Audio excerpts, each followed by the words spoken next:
वाले हैं Linux file system के कुछ इंपॉर्टेंट फाइल्स के बारे में।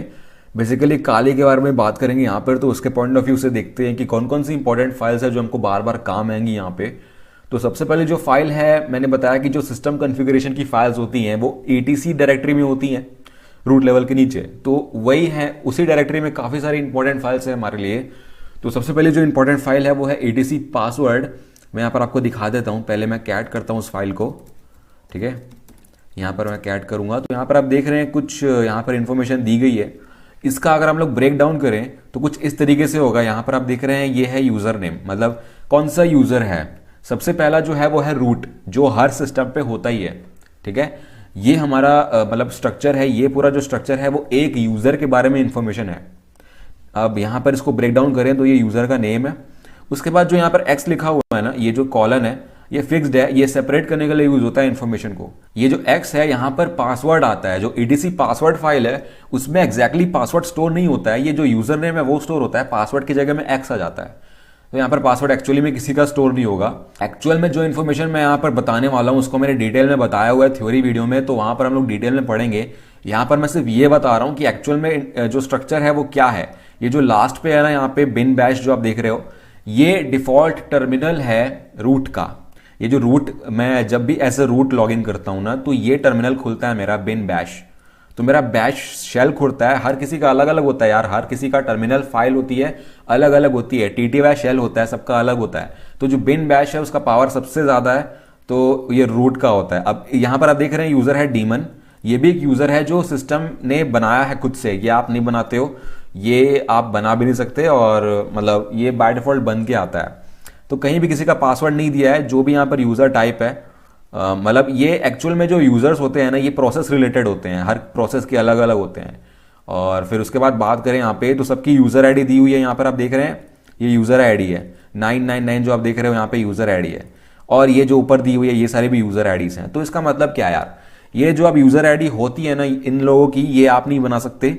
जो आप यूजर बनाओगे अलग से सिस्टम पे, कोई भी यूजर आप बनाओगे, कोई भी यूजर होगा इस सिस्टम पे, उसकी यूजर आईडी स्टार्ट होगी 1000 से।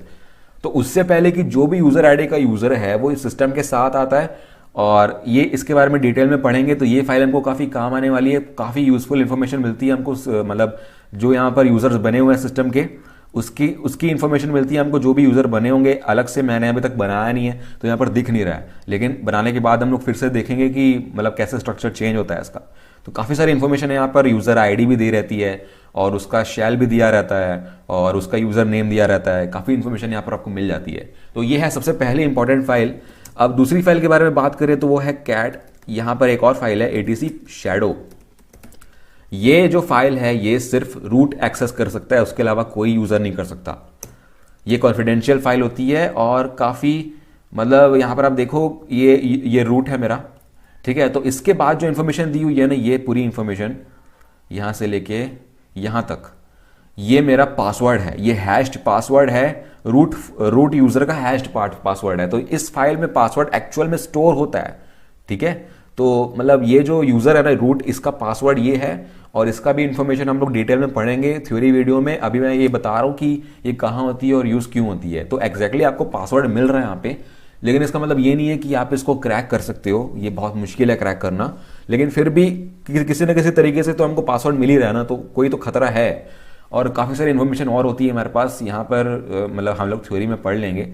और बाकी सारे जो यूज़र हैं वो प्रोसेस रिलेटेड हैं, वो आपको बाद में पता चलेगा कि ये सब क्या हैं और कब यूज़ करते हैं अपन। तो ये दोनों फाइल्स हैं, काफ़ी कॉन्फिडेंशियल होती हैं, मतलब ये जो etc शैडो है ये तो है। और एक तीसरी फाइल है यहाँ पर, अगर आपको पता करना है कि अपनी मतलब OS की इन्फॉर्मेशन के बारे में, तो यहाँ पर भी दिया हुआ है etc के बाद है अंदर OS रिलीज। तो इस फाइल में आपकी मतलब ये इन्फॉर्मेशन होती है, आप देख रहे हैं प्रेटी नेम दिया हुआ है आपके डिस्ट्रीब्यूशन का, जो भी आपने यहाँ पर डाउनलोड किया होगा, और नेम है काली GNU लिनक्स, आईडी काली है, वर्जन है ये, और वर्जन आईडी भी दी हुई है। काफ़ी सारी इन्फॉर्मेशन है यहाँ पे, होम URL, सपोर्ट URL और वर्जन का कोड नेम। एक और इंपॉर्टेंट फाइल है हमारे पास etc होस्ट्स। तो इस फाइल में आपको दिया रहेगा कि आपका एक मतलब लोकल एड्रेस होगा, उस मतलब यहाँ पर एक होस्ट नेम दिया हुआ है, ये अगर आप होस्ट नेम टाइप करते हो तो उसका लोकल एड्रेस क्या है। तो अगर आप लोकल होस्ट टाइप करोगे तो बाय डिफॉल्ट वो रिजॉल्व हो जाएगा 127.0.0.1 में, और ऐसी टेक हैकर का भी है। आप अपनी खुद की एंट्रीज यहाँ पर लगा सकते हैं। फॉर एग्जाम्पल आपका कोई वर्चुअल होस्ट है, तो उस केस में अगर आपके सिस्टम से वर्चुअल होस्ट बने हुए हैं तो अलग अलग वर्चुअल होस्ट के लिए आप आईपी प्रोवाइड कर सकते हो यहाँ पे। और मतलब कई काफ़ी केसेस में कॉन्फ़िगरेशन का दिक्कत हो जाता है, जब आप होस्ट नेम टाइप करते हो तो रिजॉल्व नहीं हो पाता है। तो अगर आप होस्ट फाइल में जा रहे हैं तो काफ़ी ईजी पड़ता है आपको। और डोमेन नेम को आईपी से आप चेंज कर सकते हो लोकली अपने सिस्टम के थ्रू ही, उसको बाहर जाने की ज़रूरत नहीं पड़ेगी और उसको पता रह जाएगा आपके सिस्टम से ही कि आपको कौन सी आईपी लेनी है जब आप कोई होस्ट नेम टाइप कर रहे हो। लेकिन उन सब के बारे में हम लोग बाद में पढ़ेंगे जब हम कोर्स में आगे जाएंगे। तो अभी के लिए तो ये इंपॉर्टेंट फाइल्स आप जान के रखो और नेक्स्ट वीडियो के लिए देखते रहिए, सीखते रहिए और गुड बाय।